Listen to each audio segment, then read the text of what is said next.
اے اکڑ کے چلنے والے، اے ناشکر انسان، اے دولت کے پجاری، وہ وقت یاد کر جب تو قبر سے اٹھایا جائے گا۔ اس وقت کفن بھی چھین لیا جائے گا۔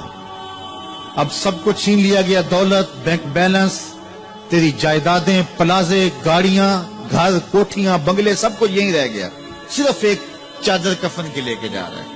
لیکن جب قبر سے اٹھایا جائے گا، یہ کفن کی چادر بھی رہ جائے گی، برہنہ اٹھایا جائے گا۔ اللہ اکبر!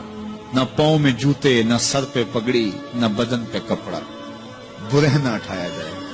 سیدہ عائشہ رضی اللہ تعالیٰ عنہ نے سنا تو کانپنے لگی، عرض کی حضور قبر سے برہنہ اٹھائے جائیں گے تو ایک دوسرے سے حیا نہیں آئے گی؟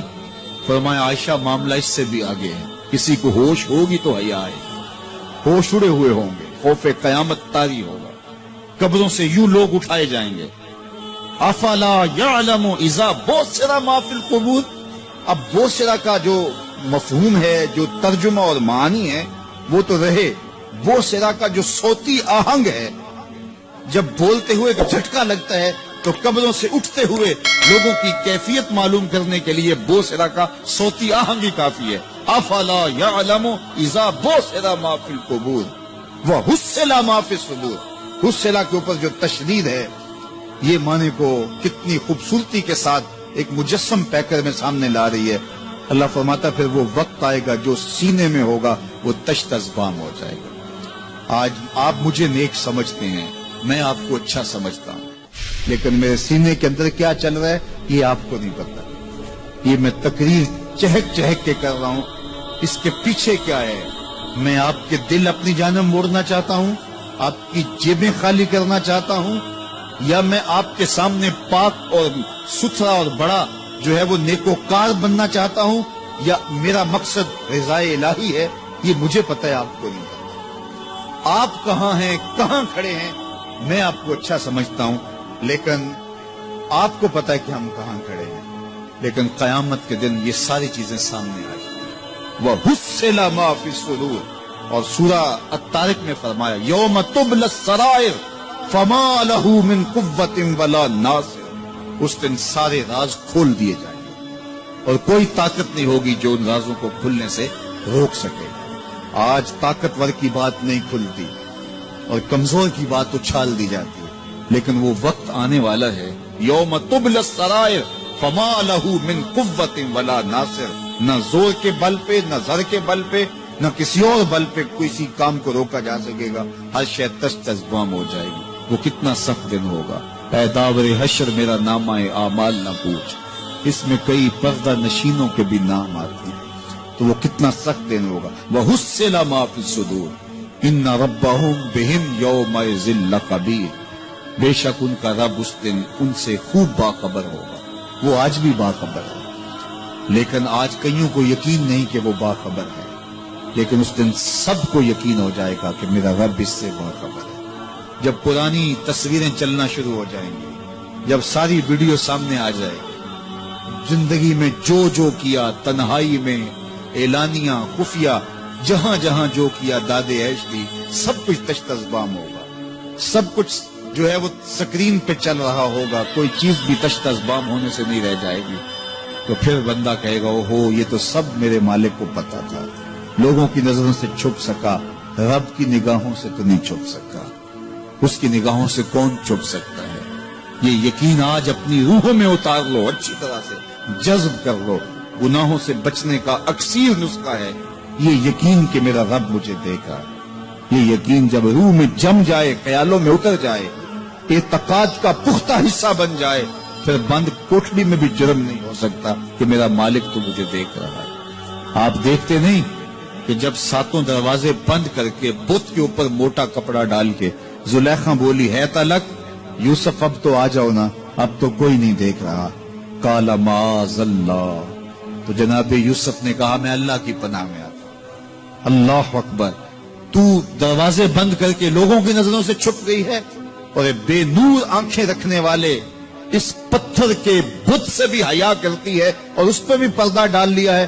جب تو اس جھوٹے خدا سے حیا کرتی ہے، میں سچے خدا سے حیا کیوں نہ کروں جو ساتویں کوٹھڑی میں بھی دیکھتا ہے۔ اتنی روشنیاں برسی کہ گناہ کا تصور بھی محال ہو۔ تو یہ یقین کہ میرا اللہ مجھے دیکھ رہا ہے، یہ انسان کی زندگی میں نظم پیدا کرتا ہے۔ جب لوگ پلٹ کے آ جاتے ہیں تو دو فرشتے آتے ہیں، منکر نکیر ان کے نام ہیں، اور وہ اس کو بٹھا دیتے ہیں اور بٹھا کر کے اس سے 3 سوال پوچھتے ہیں۔ پہلا سوال یہ ہوتا ہے من ربک، تیرا رب کون ہے؟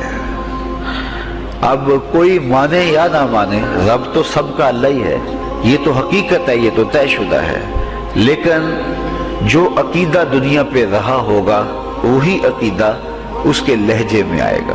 تو اگر ہم اپنے رویے سے، اپنے عمل سے، اپنے عقیدے سے واقعی اللہ کو رب مانتے ہیں تو پھر قبر میں جب سوال ہوگا من ربک، تیرا رب کون ہے، تو پھر کبھی بھی جواب دیتے جھجک محسوس نہیں ہوگی۔ بندہ عرض کرے گا رب اللہ، میرا رب اللہ ہے۔ دوسرا سوال قبر میں یہ ہوگا کہ ما دینوں کا، تیرا دین کون سا ہے؟ مختلف ادیان دنیا کے اوپر موجود ہیں، لیکن اسلام کے بعد اب کسی اور دین کو قبول نہیں کیا جائے گا۔ ارشاد فرمایا کہ اللہ تعالیٰ اسلام کے علاوہ کسی اور دین کو قبول نہیں کرے گا۔ اب اس نے اگر اپنا طرز زندگی، اپنا انداز معاشرت اسلام کی مطابقت میں رکھا ہوگا اور دین کو اس نے دین سمجھا ہوگا، اسلام کو ہی اپنا دین، عملاً رویتاً ہر خوشی غمی کے موقع پہ اس نے اسلام کو ہی ترجیح دی ہوگی، تو پھر اس کو کوئی جھجک نہیں ہوگی جواب دیتے ہوئے کہ میرا دین اسلام ہے۔ میرے شب و روز، میری زندگی کے نشیب و فراز، میری زندگی کی ہر گوشہ جو ہے وہ اسلام کی مطابقت میں گزرتا تھا، تو پھر وہ سیدھا سیدھا جواب دے گا دینی الاسلام۔ اس لیے ہمیں اس سوال کی تیاری بھی کرنی چاہیے۔ ہم صرف مسلح کے مسلمان نہ بنیں کہ 5 نمازیں پڑھ لی، روزے رکھ لیے، تراویح پڑھ لی اور حج کر لیا، تو اس سے ہم مطمئن ہو گئے کہ ہم مسلمان ہیں۔ اسلام ایک مکمل اور اکمل اور کامل ضابطہ حیات ہے، اپنے ماننے والوں کو زندگی گزارنے کا پورا اسلوب اور مکمل کامل رہنمائی دیتا ہے۔ ہم نے ہمسایوں کے ساتھ سلوک کیسے کرنا ہے یہ ہمیں اسلام بتاتا ہے، ہم نے بیوی کے ساتھ سلوک کیا کرنا ہے یہ ہمیں اسلام بتاتا ہے، اولاد کی تربیت کیسے کرنی ہے اسلام کی واضح تعلیمات ہیں۔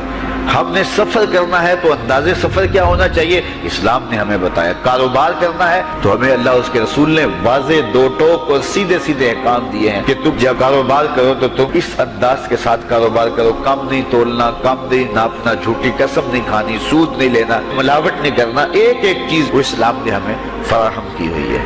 تو پورا دین جو ہے جب ہم اختیار کریں گے، ہمارے رویے، ہمارا طرز زندگی، ہمارا انداز معاشرت جب دین اسلام کے مطابق ہوگا تو قبر میں اس سوال کا جواب دینا ہمارے لیے کوئی مشکل نہیں ہوگا۔ اور اگر ہمارا طرز زندگی کچھ اور طرح کا ہوگا تو کیا صرف یہ کہہ دے کہ ہم مسلمان ہیں؟ یہ تو پھر ایک کافر بھی کہہ سکتا ہے کہ میرا دین اسلام ہے، ایک منافق بھی کہہ سکتا ہے کہ میرا دین اسلام ہے، لیکن ایسا نہیں ہوگا۔ جو ہماری کیفیت قلب ہوگی قبر میں اس کا جواب اس کی مطابقت میں آئے گا۔ یہ کافر جواب نہیں دے سکے گا کہ میرا رب اللہ ہے، کیونکہ وہ عمل سے، رویے سے اس کو اپنا رب نہیں مانتا ہے، تو حقیقتاً تو اس کا رب اللہ ہے، لیکن وہ یہ جواب نہیں دے پائے گا۔ اسی طرح جو شخص اپنے طرز زندگی کے اندر اسلام کو داخل نہیں کر چکا ہے اور اسلام کو اس نے اپنا ہادی رہنما نہیں بنایا ہے تو وہ قبر میں اس سوال کا جواب کیسے دے سکے گا کہ میرا دین اسلام ہے، چونکہ اس کا رویہ، اس کا طرز زندگی اور اس کا انداز معاشرت ایسا نہیں رہا ہوگا۔ اس لیے ہمیں اپنی زندگی کے شب و روز کو اسلامی تعلیمات کے سانچے میں مکمل اور کامل طور پر ڈالنا ہوگا، تاکہ جب قبر میں سوال ہو تو ہم جواب دے سکیں کہ ہمارا دین اسلام ہے۔ تیسرا سوال فرشتے پھر پوچھیں گے حضور علیہ الصلوۃ والسلام کے روضہ دور سے اور قبر کے درمیان سے پردے ہٹا دیے جائیں گے اور رسول کریم صلی اللہ علیہ وسلم سامنے ہوں گے، اور فرشتہ حضور کی طرف اشارہ کر کے کہے گا ما کنت تقول فی ھذا الرجل، ان کے بارے میں زندگی میں کیا کہا کرتا تھا۔ تو یہ حضور علیہ الصلوۃ والسلام سامنے ہوں گے اور یہ سوال پوچھا جائے گا۔ اب ابو جہل سے پوچھا جائے گا ما کنت تقول فی ھذا الرجل، تو وہ کہے گا ہے ہاتھ لا ادری، ہائے افسوس میں نہیں جانتا یہ ہیں کون۔ ابو لہب سے پوچھا جائے گا، وہ کہے گا ہے ہاتھ لا ادری، ہائے افسوس میں نہیں جانتا یہ کون ہے۔ اچھا جانتا نہیں تو پتھر کس کو مارتا تھا، جانتا نہیں تو گڑے کس کی راہوں میں کھدواتا تھا، جانتا نہیں تو اوجریاں کس کے اوپر ڈلوایا کرتا تھا، آنکھیں پھاڑ پھاڑ کے تو ساری زندگی دیکھتا رہا، لیکن آج ابو جہل قبر میں اترا، حضور کی صورت نورانی سامنے ہے، اور پوچھا گیا کہ یہ کون ہے، یہ نورانی چہرے والے کون ہیں؟ تو ابو جہل کہتا ہے ہائے افسوس میں نہیں جانتا یہ کون ہے۔ اور 14 صدیاں گزرنے کے بعد ایک مومن لحد میں اترتا ہے اور پردے ہٹا دیے جاتے ہیں اور منکر نکیر سوال کرتے ہیں عامر چیمہ بتا یہ کون ہے؟ وہ کہتا ہے پیچھے ہٹو، پہلے پائے ناز کو بوسہ تو کر لینے دو، میں تو مر کے پہنچا ہوں یہاں اس دل ربا کے واسطے، یہ تو میرے وقت جاگے کہ وہ میری قبر میں آئے۔ شیخ عبدالحق محدث دہلوی علیہ رحمہ لکھتے ہیں کہ جب سے یہ سنا ہے کہ قبر میں حضور آئیں گے، پتہ نہیں موت کہاں مر گئی ہے، جی چاہتا ہے زندہ ہی قبر میں چلے جائیں۔ تو وہ کہے گا پہلے مجھے پائے ناز کو بوسہ تو کر لینے دو، میں تو زندگی کے بھر میں انتظار ان کا کرتا رہا اور ان کے بارے میں پوچھ رہے ہو یہ کون ہے؟ تو وہ فوراً جواب دیتا ہے یہ تو وہی میرے آقا و مولا ہیں جن کے لیے ساری زندگی تڑپتا رہا اور ان کی زیارت کی آرزوئیں اور تمنائیں کرتا رہا۔ اچھا ابو جہل ساری زندگی دیکھتا رہا تو وہ تو جواب نہیں دے پائے گا، وہ کہتا ہائے افسوس میں نہیں پہچانتا یہ کون ہے، ہاتھ لا ادری مجھے نہیں پتا۔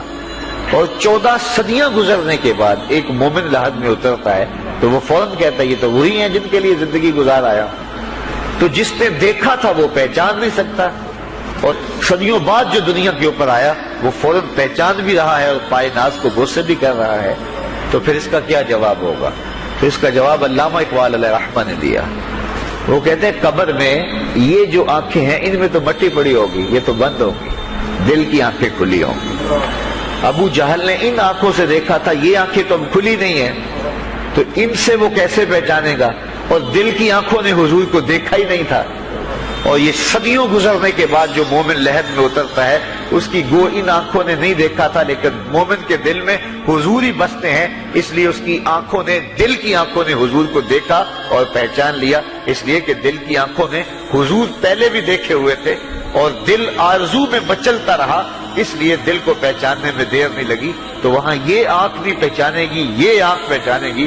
تو حضور علیہ الصلوۃ والسلام کے حوالے سے جب سوال ہوگا، اگر اس سوال کا جواب نہیں آیا تو پھر جہنم کی کھڑکی کھول دی جائے گی، اور اگر اس سوال کا جواب آیا تو پھر جنت کے دروازے کشادہ کر دیے جائیں گے اور جنت کی ٹھنڈی ہوائیں اس کی قبر میں آ جائیں گی۔ بلکہ حدیث میں آتا ہے اسے کہا جائے گا کہ نم کنومت العروس، ایسے سو جا جس طرح دلہن سوتی ہے۔ اور وہاں سے لے کر کے حشر تک کا سفر جو ہے اس کے لیے بہت لمبا سفر نہیں ہوگا، وہ ایسے ہوگا کہ جو ہے وہ ایک خوبرو کے گلے سے ہار گرے گا اور وہ موتی ٹوٹ کے گر جائیں گے اور وہ اس کو چننے میں مصروف ہو جائے گا۔ اب یہ سارے موتی چن نہیں پائے گا کہ قیامت آ جائے گی۔ یہ مومن کے لیے اللہ نے آسانی رکھی، 50,000 سال کا دن ہوگا یوم محشر، لیکن جو مومن ہوگا اس کے لیے حشر کا اتنا بڑا دن ایسے ہوگا جتنا عصر کا وقت ہوتا ہے۔ تو اتنے فتح مکہ کا دن ہے۔ آپ جانتے ہیں کہ حضور کے پیچھے ایک بچہ بیٹھا تھا، حضور کا ردیف، جو خوشی سے اچھلتا تھا، بڑی خوشی کا دن تھا، لیکن میرے حضور کا سر عجز سے جھکا ہوا تھا، حتیٰ کہ امامے کا کور اونٹنی کی کوہان کے ساتھ لگتا تھا، لیکن وہ بچہ تھا، نو عمر تھا، وہ اچھلتا تھا خوشی سے، تو حضور سے روکتے تھے، پھر وہ اچھلتا تھا، پھر روکتے تھے۔ وہ بچہ کون تھا؟ تاریخ میں ڈھونڈے، نواسا نہیں ہے، کسی انصاری سردار کا بیٹا نہیں ہے، کسی قریشی سردار کا بیٹا نہیں ہے، حضور کے خاندان کا کوئی فرد نہیں ہے۔ ہم نے تاریخ ڈھونڈی تو وہ حضور کے آزاد کردہ غلام اور منہ بولے بیٹے زید بن حارثہ کا بیٹا اسامہ بن زید ہے۔ فتح مکہ کے دن اپنے ساتھ جس کو بٹھایا وہ غلام زادہ تھا، دنیا کو بتایا محمد عربی غلاموں کو عزت دینے آیا ہے۔ ایک غلام کو یہاں اپنے ساتھ سواری پہ بٹھایا، دوسرے کو کعبے کی چھت پہ چڑھا دیا۔ بلال حبشی کو کہا یہاں کھڑے ہو کے اذان پڑھو۔ اللہ اکبر! کہاں بلال مکے کی گلیوں میں ظلم اور جبر، جور اور زیادتی کا شکار ہوتے تھے، چکی پسوائی جاتی تھی اور جسم میں میخیں ٹھونکی جاتی تھیں، اور ذلت اور رسوائی کے گڑھے میں ان کو دھکیل دیا تھا کفار نے۔ آج وہی غلام، وہی بلال کعبے کی چھت پہ کھڑا ہو کے اذان دے رہا ہے۔ اللہ اکبر! میں یہاں کھڑے ہو کے اذان دوں تو رخ کروں گا قبلے کی جانب، اور جب کعبے کی چھت پہ کھڑا ہوں تو پھر جدھر رخ کروں ادھر ہی تو قبلہ ہوگا۔ اب بلال اذان دے رہے ہیں، رخ کدھر کیا؟ حضور طواف کر رہے تھے، بلال اذان دے رہے تھے، جدھر جدھر حضور پھرتے وہ بھی رخ پھرتے چلے جاتے۔ اقبال بولے اذان ازل سے تیرے عشق کا ترانہ بنی، اذان ازل سے تیرے عشق کا ترانہ بنی، نماز تو اس کی دید کا ایک بہانہ بنی، ادائے دید سراپا نیاز تھی تیری، کسی کو دیکھتے رہنا نماز تھی تیری۔ کیسا رنگ تھا، کیسا جمال تھا، تو وہ طبقے جن کو کوئی پوچھتا نہیں تھا ان کو عزتوں کی مسند پہ بٹھایا۔ غلاموں کو تو بیڑیوں میں جکڑ کے لایا جاتا تھا، انسان کے اوپر حاکم بنا ہوا تھا اور انسان کی تذلیل ہوتی تھی، اور میرے حضور کعبے سے مخاطب ہو کے کہتے ہیں کہ تیری بڑی عزت ہے، لیکن فرمایا کہ مسلمان کی عزت، آبرو اور اس کا خون تیرے سے زیادہ قیمتی ہے۔ یہ سبق دیا، یہ درس دیا تو بھٹکی ہوئی انسانیت کو سراغ زندگی میرے حضور نے عطا کیا۔ تو اس لیے آج میں اور آپ اس کا شکرانہ ادا کرتے ہیں اور اللہ کے حضور لاکھ لاکھ شکر ادا کرتے ہیں کہ ہمیں اس نبی کا غلام ہونے کا شرف اور اعزاز نصیب ہوگا۔ تو پھر ان کی تذکروں اور ان کی محبتوں کی خوشبو بکھیریں گے، ان کے ذکر کی مہک سے مشام ہستی کو کیوں معطر نہیں کریں گے، ان کا تذکرہ نور بھی کریں گے اور ان کے بتائے ہوئے طریقہ کو اختیار کر کے اپنی زندگی کو بھی نور نور کریں گے۔ آج ایک طرف ہم اپنے گھروں پہ چراغاں کرتے ہیں تو میں کہتا ہوں کہیں یہ چراغاں بنیروں تک محدود نہ رہ جائے، کوئی دیا لے کے دل نگر میں بھی آؤ، کہیں دل کی گلیوں میں اندھیرا نہ رہ جائے۔ تم گلیوں میں تو جھنڈیاں لگا دی، کہیں دل کی گلیاں ویران نہ رہ جائیں۔ آؤ کوئی جھاڑو لے کے دل کی صفائی بھی کرو، تمہارا اندر بھی ستھرا ہو، تمہارا باہر بھی ستھرا ہو، پھر میرے مصطفیٰ پہ درود پڑھو۔ یاری لا تو پاک نبی سنگ اے پر پوری یاری، پھر درود قبول ہے تیرا لکھ نالوں ایک واری۔ ان کا طرز زندگی روح میں جذب کر لیجئے، ان کے بتائے ہوئے طریقوں کو اپنی زندگی میں اتار لیجئے۔ تو ہم اگر اپنی پہچان حضور کے نام سے کرواتے ہیں اور ہماری ساری پہچان ہے ہی ان کے نام سے، تو پھر ہمارا عمل بھی اس کی گواہی دے، ہمارا رویہ بھی اس کی گواہی دے، ہمارا طرز زندگی بھی اس کی گواہی دے۔ آج بھی اگر اسلام کا دامن پکڑو، وَأَنْتُمُ الْأَعْلَوْنَ إِن كُنتُم مُؤْمِنِينَ، میرے رب نے وعدہ دیا ہے، کافر لگتے کیا ہیں، تم مومن بن کے دکھاؤ، عزتوں کا تاج تمہارے سر پہ رکھو، لیکن تم تن آسان ہو، تم خواہشات کے بندے بن گئے ہو، آرزوؤں کے غلام بن گئے ہو، اور نعمتیں وہ مانگتے ہو جو بدر اور احد کے صحابہ کو عطا کی گئی۔ کہاں کیسے تمہیں وہ نعمتیں ملیں گی؟ پہلے اپنے آپ کو ثابت تو کرو کہ ہم ان کے اہل ہیں، اور جب اپنی اہلیت ثابت کرو گے تو رحمت کی برکھا برسے گی اور اتنا کرم ہوگا کہ تمہارے دامن تنگ نظر آئیں گے اور تم برستے پھولوں کو سمیٹ نہیں پاؤ گے۔